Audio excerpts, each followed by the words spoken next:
Kalau lu gajinya gede, tapi tabungannya nol, investasi nol, maaf, sorry to say, itu bukan karena lu kurang gaji lu, bukan karena lu penghasilannya kecil, bukan karena lu itu males, tapi lu cuma nggak layak megang uang.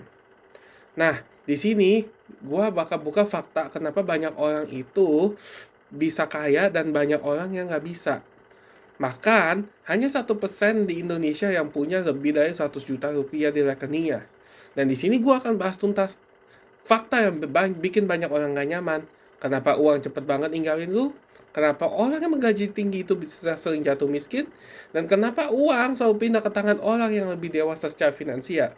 Karena di sini, gue percaya kalau lu paham soal cara kerja uang, uang yang akan datang ke lu. Bukan lu yang kerja-kerja untuk mendapatkan uang. Nah, di sini penghasilan besar itu overrated ya. Banyak orang yang bangga sama gajinya, yang pamer slip gaji, pamer omset mereka udah miliaran bahkan triliunan rupiah. Tapi gue mau nanya satu hal sama kalian. Uang itu masih ada nggak hari ini?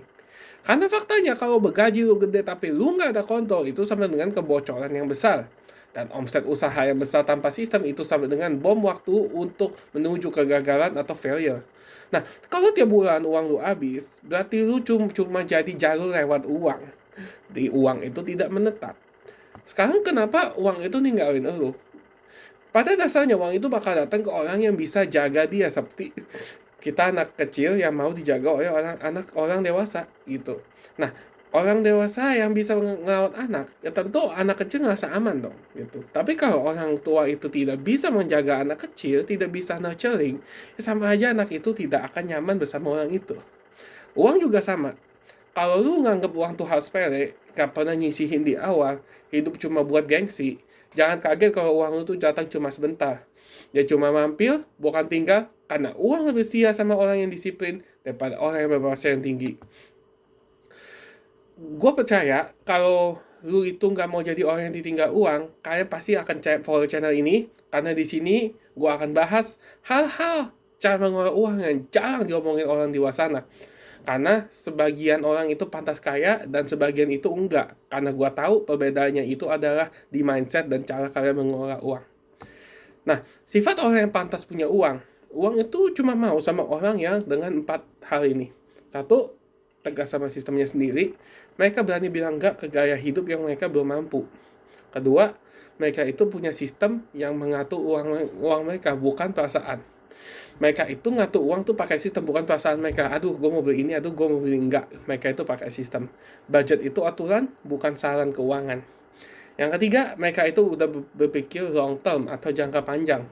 Mereka itu mikir 5 sampai 10 tahun ke depan mau ngapain, bukan hanya sampai akhir bulan gua ini mau pakai uang buat apa. Mereka udah pikir 5 tahun, 10 tahun ke depan mereka mau pakai uangnya buat apa, misalnya investasi kayak, atau mereka udah mau menikah atau segala macam untuk pensiun, mereka udah pikirin ke sana.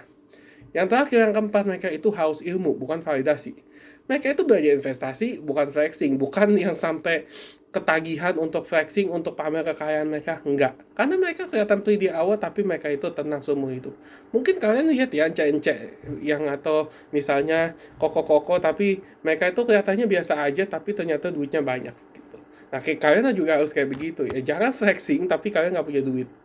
Nah, dari apa tentang orang kaya yang jatuh?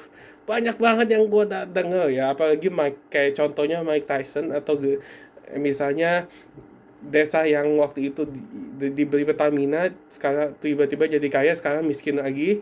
Banyak orang kaya itu jatuh bukan karena sial, tapi karena mereka tuh ngerasa kebal gitu kalau duitnya banyak. Mereka pikir, nanti juga uang bisa dicari lagi. Sampai satu hari bisnisnya turun, duitnya habis, kesehatan kena, penghasilan berhenti. Dan dari situ baru kelihatan mana orang yang kaya beneran, mana yang cuma hidup dari cash flow. Nah, berapapun penghasilan lu, kalau lu nggak bisa ngelola uang, pasti habis juga. Tapi sebaliknya kalau lu itu bisa ngelola uang, walaupun penghasilan lu kecil, gue percaya uang itu yang akan cari lu dan uang lu perlahan-lahan akan bertambah. Karena uang itu nggak ngikut orang yang capek kerja, tapi orang yang ngerti cara mainnya. Jadi pertanyaan sekarang, bukan kapan gaji gua naik, tapi apakah gua udah pantas dan bisa mengelola uang dengan jumlah yang kecil sebelum gua mengelola uang yang besar. Kalau kalian sudah jawab iya, berarti kalian selamat. untuk mendapatkan uang dan kalian bisa menjadi kaya beberapa tahun ke depan. Thank you for watching.